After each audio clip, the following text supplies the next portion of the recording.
Wow, nakulabye n'omusajja omulala. Omusajja omulala munnange soko olinde njababulira the story there musoke munviire. Kulikayo mu bulamu bwa single. But I'm dating someone. I'm dating someone. Really? And that's someone you're going to naye ekifaananyi. No, but let me tell you guys, when I'm ready to date someone, nababulidde njababulira njabayita you know. But until then, stop assuming. Can you explain that photo? I will explain when the time comes. I didn't know that you can brush. You are brushing? Yeah. Because of that man? Yeah.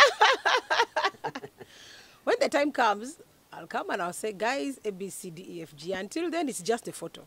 It's just a photo. Okay, Andre was just a collabo. With him, like I told you, if there's something, I'll tell you. With him, obviously. It after the collaboration, things went to another level. Listen to the Havana Huegana, Timwari just Tibiam, Timuina affairs yadde.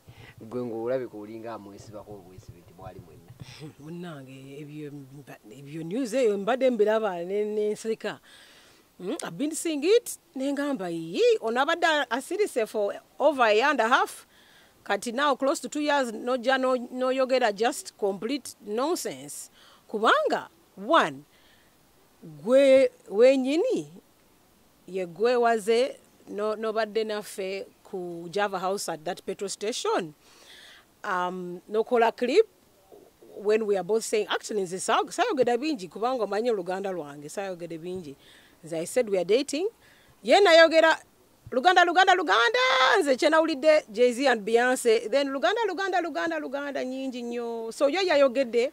It is actually Andre who even leaked about us dating.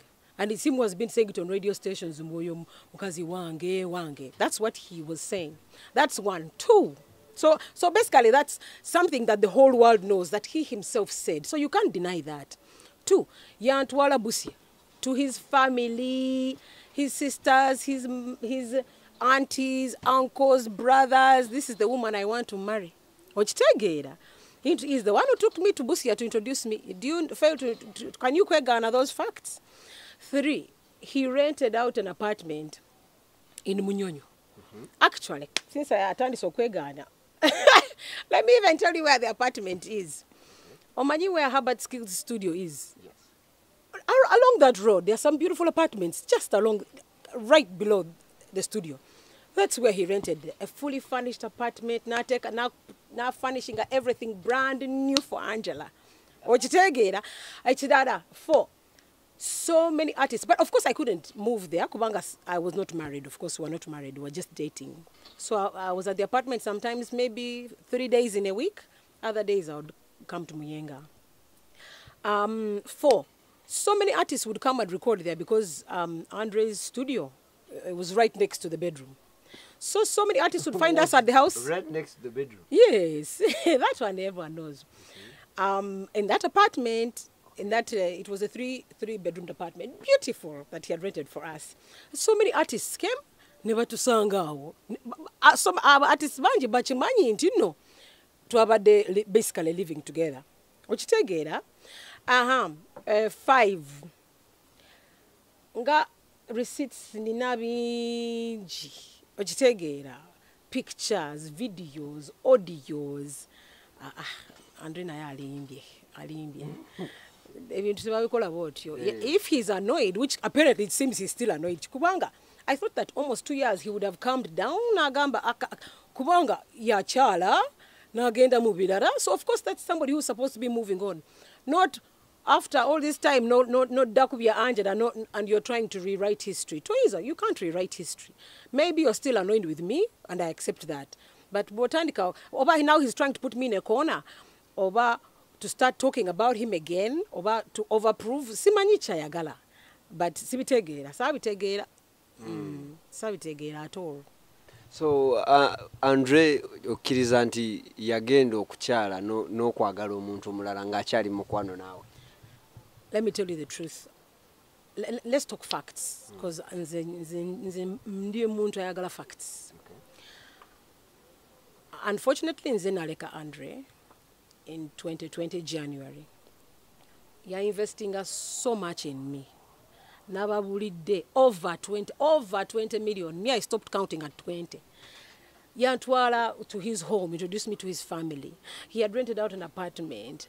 He actually met my family also. Eh? Yeah, he met my mom, my brothers. So, think even to be agenda wala. So, of course, nzena mu disappointing. Ate nchimanyi, but I feel sorry about it, and I'm so sorry. But navayo kubanga teyakola chenjagala. That was most important to me. So of course, omusajja bwakola ebyo byonna, I know kubeera so disappointed. So nchimanyi that when he entered a new relationship, of course, me, I believe that it was to anger me. Ochitege, that's what I believe. So we are in a relationship and tewali bothered yet. Sali bothered, because if tewakola chemba denjagala, what are we talking about? Please enjoy your new relationships. Hey. I am saying if that one and others, and if it's that one, go mani, enjoy your life is basically what I'm saying. If it was a new relationship, enjoy it. Erije yalimu yafa ya Ninaroz. Magezi chigo yinzo kuwa Ninaroz okusurvivinga without Andre. See, not just her, but abakazi bonna. Kubanga even when amuleka chanumanyo, omanyi breakups hurt. But the most important advice I can give to hand women, emotions bijeyo.